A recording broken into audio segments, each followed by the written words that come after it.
Nous sommes dans le quartier de Muranów, en plein cœur du centre de Varsovie, la capitale polonaise. Ce quartier, tristement célèbre, se situe là où le ghetto juif se tenait pendant la Seconde Guerre mondiale.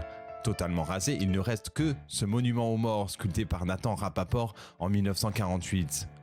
Mais de ses cendres a surgi de terre ce bâtiment ultramoderne. Il se détache des barres soviétiques du quartier. C'est le musée de l'histoire des Juifs de Pologne, flambant neuf.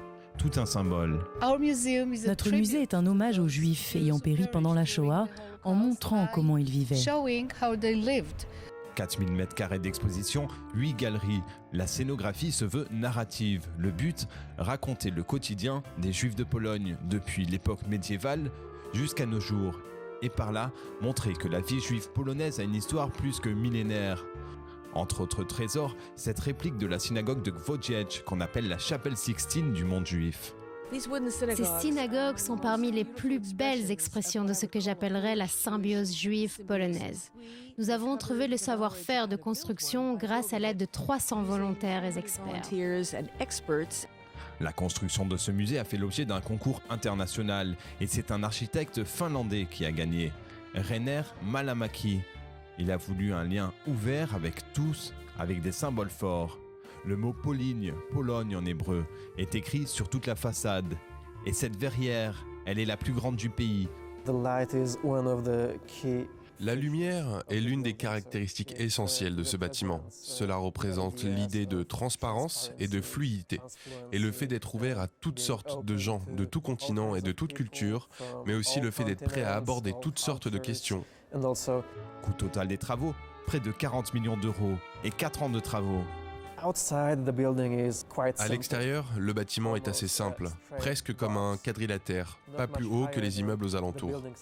Nous nous préoccupons de nos voisins qui habitent ici depuis de nombreuses années. Nous ne voulons pas les déranger ou trop changer leur vie.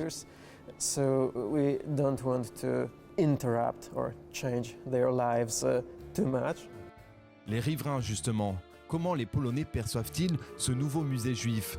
Pour le savoir, nous sommes allés les interroger. Notre première impression, c'est que le parc attenant a vite été adopté par les voisins qui viennent y flâner, profitant de l'été polonais. Ce lieu est très original, l'architecture est adaptée à l'endroit et j'adore l'intérieur. Ça ressemble à une mer ouverte, ça fait vraiment partie du quartier. Les changements sont énormes. Il y a quelques années, cet endroit était complètement sauvage. Les gens y venaient se promener, mais ce n'était pas aussi organisé que maintenant.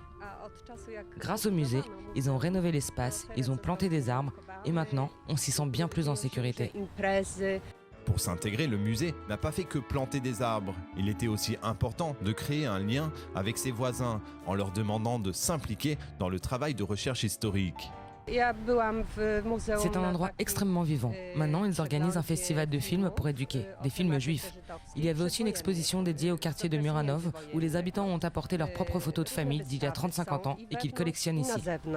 Si l'ouverture en grande pompe de l'exposition permanente est prévue pour le 28 octobre prochain, le musée est lui déjà bien adopté par les riverains.